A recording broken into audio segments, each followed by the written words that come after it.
Bình phút tình hỏi ố chẳng thấu. Ố chẳng thấu có cùng ngoài, đúng không? Bực ngoài, béo ngoài như nia. Ố phúi sai vua xuất giang. Bữa tao béo mình phui này. Mới thu đốt, mới thì nói, nè xuất giang nè ngoài bẩm. Mới xuân tôi tài nhận.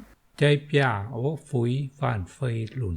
Có tới chùm ấy nè. Chê nhái có quả béo ngô thông rình. Ở đâu là đích thông khuất rình. Mỏng tôi giàu hay nè.